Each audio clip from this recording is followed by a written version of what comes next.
उपस्थितांना नमस्कार. सर्व विद्यार्थी मित्र जे आहेत त्यांना सगळ्यांना जे काही ते पुढे कर्तृत्व दाखवणार आहेत त्याच्यासाठी आधीच शुभेच्छा देते. आमची नीना फूड्स ही जी कंपनी आहे ही गोकुळ हिरगाव MIDC मध्ये 1985 साली सुरू केली. बेसिकली मी कॉमर्सची स्टुडंट आहे, पण माझे मिस्टर फूड टेक्नॉलॉजिस्ट आहेत आणि माझं CA असल्यामुळे मी त्यांना आर्थिक वगैरे जे काही व्यवहार आहेत त्याच्यासाठी मदत केलेली आहे.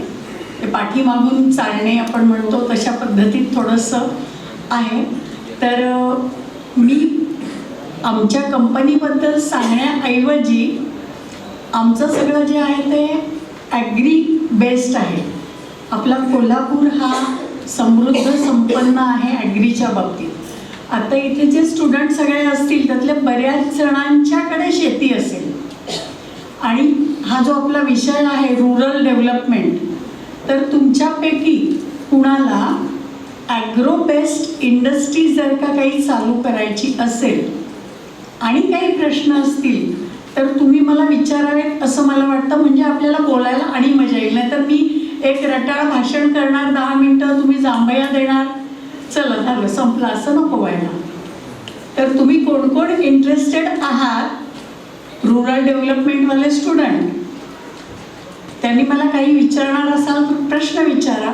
त्यातनं तुम्हाला काही जर नवीन इंडस्ट्री डेव्हलप करायची असेल किंवा आता सध्या जे आपल्या भारताकडे सगळं जग एक फूड सप्लायर म्हणून बघतंय, त्यामुळे तुम्हाला बऱ्याच अपॉर्च्युनिटीज आहेत तुमच्या खेडेगावात राहून तुमचा जीवनस्तर उंचावायला. तर त्या दृष्टीने तुमच्या काही कन्सेप्ट्स असतील, त्याला जर का काही गायडन्स हवा असेल तर आपण इथे बोलू शकतो. म्हणजे परिसंवाद म्हणतो तशा पद्धतीने काही बोलता येऊ शकतं. इथं बोलायचं असेल इथे प्रश्न विचारा, आमच्या फॅक्टरीवर येऊन विचारणार असाल तर तिथे विचारा. कारण जेव्हा आमच्याकडे स्टुडंट्स येतात, आता सायबरचे किंवा फूड टेक्नॉलॉजी डिपार्टमेंट जे आहे शिवाजी युनिव्हर्सिटीचं, ती मुलं येतात आणि ती सांगतानाच असं सांगतात की मॅडम फक्त 8 दिवस येतो, महिन्याचं सर्टिफिकेट द्या ना. म्हणजे जसं आता सर म्हणाले की पूर्ण जीव ओतून काम करायला पाहिजे, तर हे नसतं त्यांचं. तर त्यामुळे तुम्हाला जर खरंच जीव ओतून काम करायचं असेल, काही प्रश्न विचारायचे असतील तर जरूर विचारा. आणि माझं त्या मुलांना नेहमी असंच सांगणं असतं की एक 10 मुलांचा तुम्ही ग्रुप करा, तुमचा तुम्ही समवयस्क आहात, प्रत्येकाच्याकडे काहीतरी एक वेगळी आयडिया, एक वेगळं त्यांच्याकडे डेव्हलप त्यांचं काहीतरी स्ट्रक्चर असेल, तर 10 जणांनी मिळून जर 10 त्यांच्या बाजू सांभाळल्या. कारण MSME हे असं आहे की तिथे बॅटिंगही आपणच करायची, फिल्डिंगही आपणच करायची, बॉलिंगही आपणच करायची. तर त्याच्याऐवजी तुम्ही 10 जणांनी एकत्र येऊन जर काही आयडियाज प्रत्येकाच्या वेगळ्या वेगळ्या घेऊन काम केलं तर तो जो रुरलमधला प्रोजेक्ट असेल तो त्या गावातल्या लोकांना सुद्धा रोजगार मिळवून देणार आहे आणि तुमचं स्वतःचं तर जीवनस्तर उंचावणार आहे, तुम्हाला कामाचं सॅटिस्फॅक्शन मिळणार आहे आणि त्या गावाचाही विकास होणार आहे. की जे आता मगाशी सर म्हणाले खेड्याकडे चला, मग खेड्यातनं बाहेर पडायला कुणालाच आवडणार नाही आहे. कारण आमच्या गावामध्ये एवढी छान मस्त पर्यावरण छान आहे, पोल्युशन नाही आहे आणि शिवाय आम्हाला कामाची चांगली संधी मिळते आहे. असं जर असेल तर कुणाला उगाच त्या मुंबईमध्ये जाऊन आणि पुण्यामध्ये जाऊन ते पोल्युशन अंगावर घ्यायचं आहे, कुणाचीच इच्छा नसते. पण काही संधी उपलब्ध नसतात खेडेगावात, म्हणून हे केलं जातं. तर तुमच्यापैकी कोण कोण काय काय प्रश्न विचारणार आहात ते विचारा.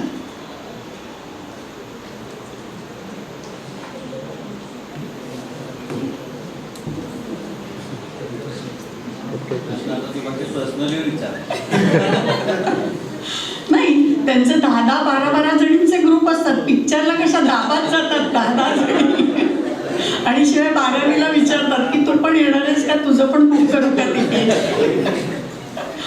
आणि टू बी फ्रँक आम्ही सुद्धा सगळे आत्ता जे 50 ते 60 वर्षाचे आहोत तर आम्ही सगळे तुमच्या फेजमधनं गेलेलो आहोत. फक्त आम्ही आता तुम्हाला जसं रेडीली अवेलेबल करून देतो इतकं रेडिली अवेलेबल आमचे आई वडील आम्हाला करून देऊ शकत नव्हते. आणि आम्ही ही चूक करतोय आम्हाला कळतंय की आम्ही तुम्हाला रेडिली अवेलेबल करून द्यायला नाही पाहिजे. पण एकुलतं एक मूल असतं, मग त्याला काही तोशिष पडू नये वगैरे असं सगळे आमचे विचार असतात. पण तुम्ही जर का खरंच काहीतरी एंटरप्रेन्युअरशिप म्हणून करणार असाल तर जर का काही तुम्हाला प्रश्न सुचत असतील, विचारावासे वाटत असतील तर जरूर विचारा. मी त्याची उत्तरं इथे देऊ शकते. कारण आमच्या कंपनीची जी माहिती आहे ना ती तुम्ही केव्हाही फॅक्टरीवर या, तुम्हाला सगळी माहिती मी देऊ शकते. ते काही फार मोठं नाही आहे. पण तुमच्या मनातले जे काही प्रश्न आहेत ते आता काय म्हणजे मी काही फार मोठी कुणी नाही आहे, पण एक बाबा 33 वर्षाचा सलग अनुभव आहे फूड इंडस्ट्रीमधला, त्यामुळे काहीतरी चांगलं गाईड करू शकेन असं मला वाटतंय.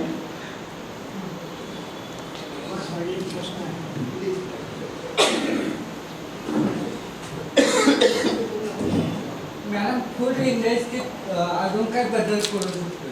अजून न्यू काय प्रोडक्ट लॉन्च करू शकतो? फूड इंडस्ट्रीमध्ये आपण भरपूर प्रोडक्ट आणू शकतो, ऑटोमेशन करू शकतो. आणि आपलं कोल्हापूर जे आहे तर ते ओव्हरऑल जर बघितलं तर ऑटोमेशनच्या दृष्टीने खूप वर्सेटाईल आहे.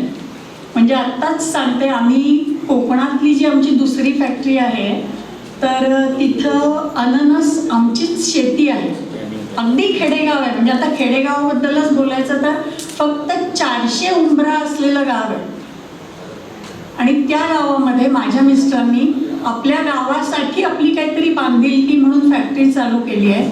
आणि एक 50 एकरामध्ये अननस केला आहे. आणि आता त्या अननसाचं प्रोडक्शन पॅकिंग कॅनिंगमध्ये करण्यासाठी आम्हाला एक मशीन हवं होतं की छोटे जे अननस येतात तर त्याच्या स्लाईस ज्या आम्ही इम्पोर्ट केली आहे मशिनरी त्यातनं होत नाही. पण इथे माझ्या मिस्टरांनी म्हणजे सुनील काळेंनी त्यांचे एक मित्र आहेत त्यांच्याशी संपर्क साधला आणि विचारलं तर इनोव्हेटिव्ह आयडियाज आपल्या इथे खूप जणांच्याकडे आहेत. त्यांनी लगेच आमचं ओरिजिनल मशीन काय बघितलं आणि त्याप्रमाणे छोटं मशीन म्हणजे छोटा अननस कसा तुम्ही त्यात स्लाइस करू शकता याचं मशीन आम्हाला अक्षरशः 2 महिन्यात तयार करून दिलेलं आहे. त्यामुळे आयडियाज खूप आहेत इनोव्हेशन करायला, ऑटोमेशन करायला. आणि प्रॉडक्टही भरपूर आहेत.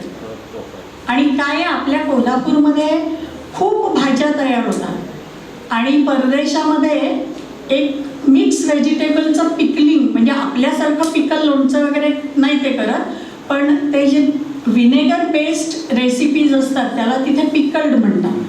तर मिक्स्ड व्हेजिटेबलचं एक पिकलिंग आहे की ज्या 4-5 प्रकारच्या भाज्या एकत्र घेऊन करावं लागतं. तर ते आपण कोल्हापूरमध्ये नक्की करू शकतो. अजून आम्ही केलेलं नाही आहे.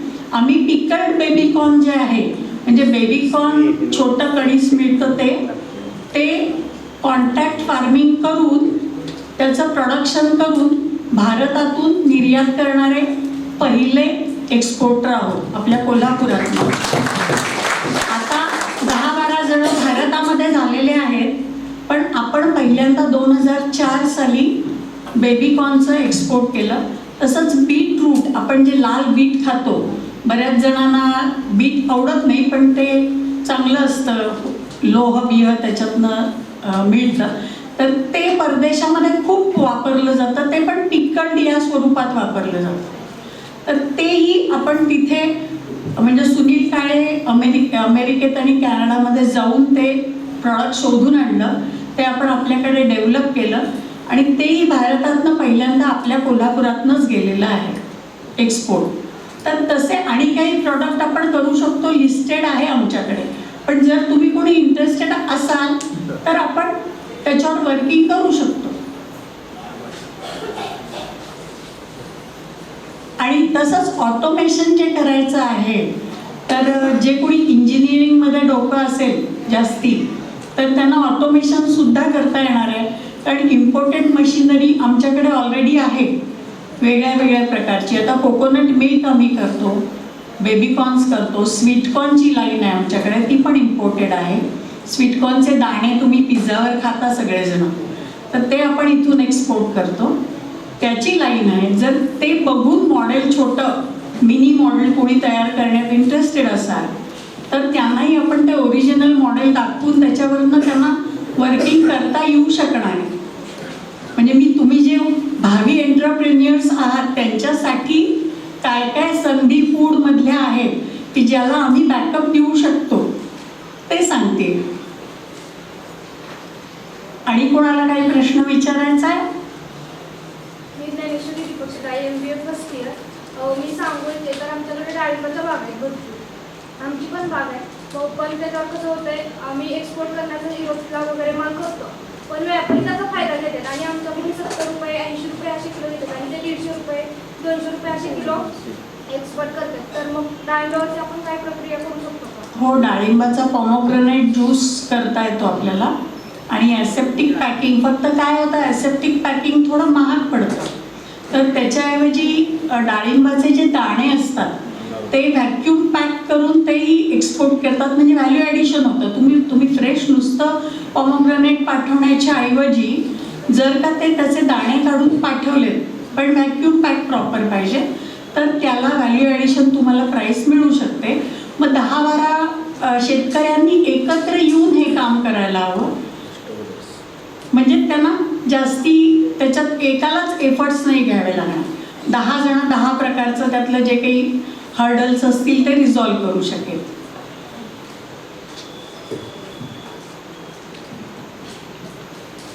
पहिल्यांदा इंटरनॅशनल बिझनेससाठी कस्टमर फाइंड आउट करून मग प्रॉडक्ट चूज केला की पहिला प्रॉडक्ट अवेलेबल होता आणि मग कस्टमर फाइंड आउट केला? हां, नाही, काय झालं, आमची सुरुवात जी झाली आमच्या कंपनीची ती झाली मँगो पल्पनी. आपण माझा फ्रुटी वगैरे जे पितो त्याला जे रॉ मटेरियल लागतं मँगो पल्प ते आम्ही आधी करून देत होतो बिस्लेरी बेवरेजेसला. पण ते म्हणजे काय आपण दळण दळतो तसं करून फक्त द्यायचं, स्वतःचं असं नाव त्याच्यात काही नाही.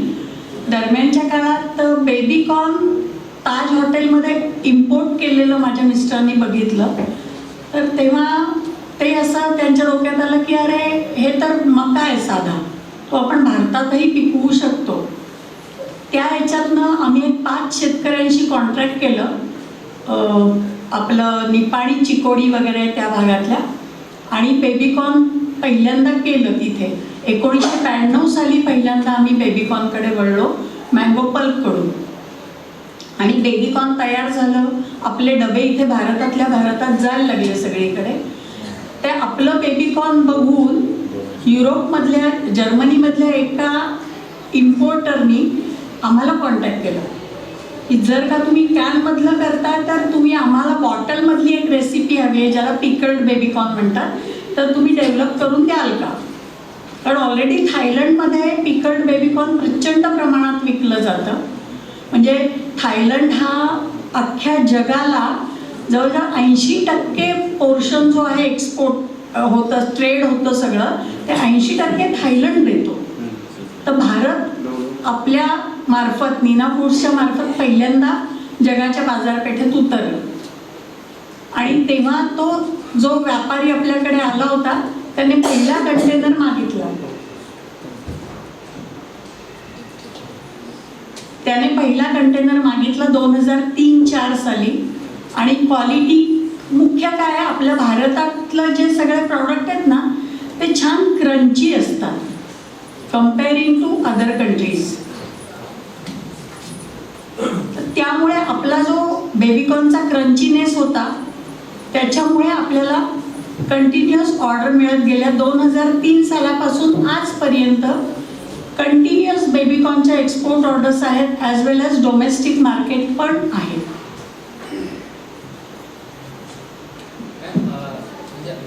बिझनेस इनोव्हेटिव्ह आयडिया असणं मोनोपली क्रिएट करून बिझनेसमध्ये सोपं आहे असं बघायला गेलं. हा या बिझनेसमध्ये म्हणजे जसं की profit plus cost is equal to selling price.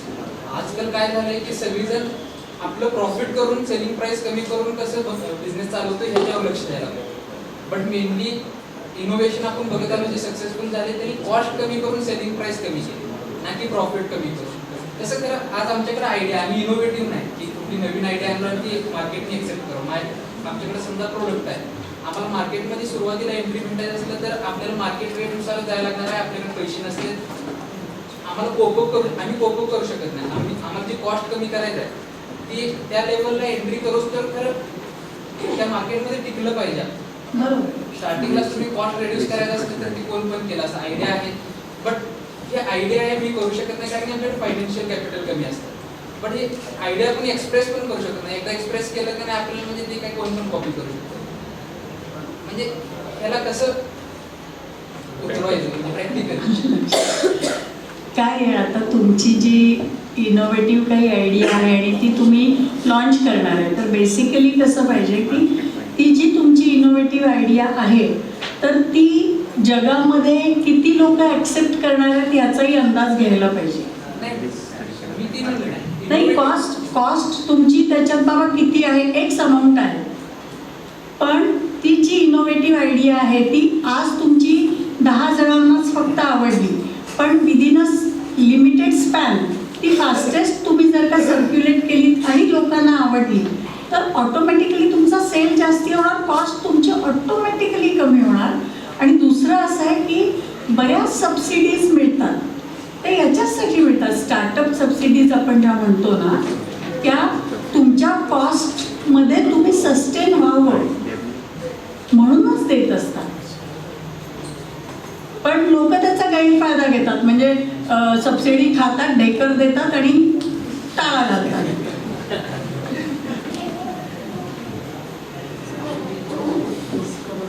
तर सबसिडी जी असते की नाही ती तुम्ही वर्कआउट करताना माझी ही सबसिडी आहे त्या कॉस्टवर पडणार आहे, ती कॉस्ट कर्टलमेंट करण्यासाठी असं करूनच प्रोजेक्ट करायला हवा. म्हणजे ऑलरेडी मार्केटमध्ये ते प्रोडक्ट आहे म्हणजे क्रिएटिव्ह प्रोडक्ट आहे असं मग ते ऑलरेडी मार्केटमध्ये कन्झ्युम करतात. आता आपण आज ॲज अ एंटरप्रेन्युअर यायचं असेल तर आपल्याला काही विचार आपण काहीतरी डिफरंट केलं तरच आपण टिकणार आहे मार्केटमध्ये. तर ते असं डिफरंट आयडिया ते काही मार्केटमध्ये कन्झ्युम करायलाच लागलेत लोक. आपल्याला काहीतरी असं करायला लागणार आहे की कॉस्ट करून मग आपण मार्केटमध्ये यावं. असं काही नाही आहे, तुमची जर प्रॉडक्टची क्वालिटी असेल ना तर तुम्ही एका प्राईसवर सेलिंग प्राईसवर स्टिकअप राहिला आणि बोल बच्चनगिरी केली की माझं प्रॉडक्ट कसं छान आहे तरीही ते विकलं जाऊ शकतं. आम्ही आमच्या प्रॉडक्टची कॉस्ट कधीही कुणी सांगितलं म्हणून कमी नाही करत. मँगो पल्प आम्ही प्युअर हापूसचा तयार करतो, बाकीचे लोक ब्लेंडिंग करून कॉस्ट रिडक्शन करतात, पण आम्ही आमच्या प्राईसवर स्टिकअप असतो.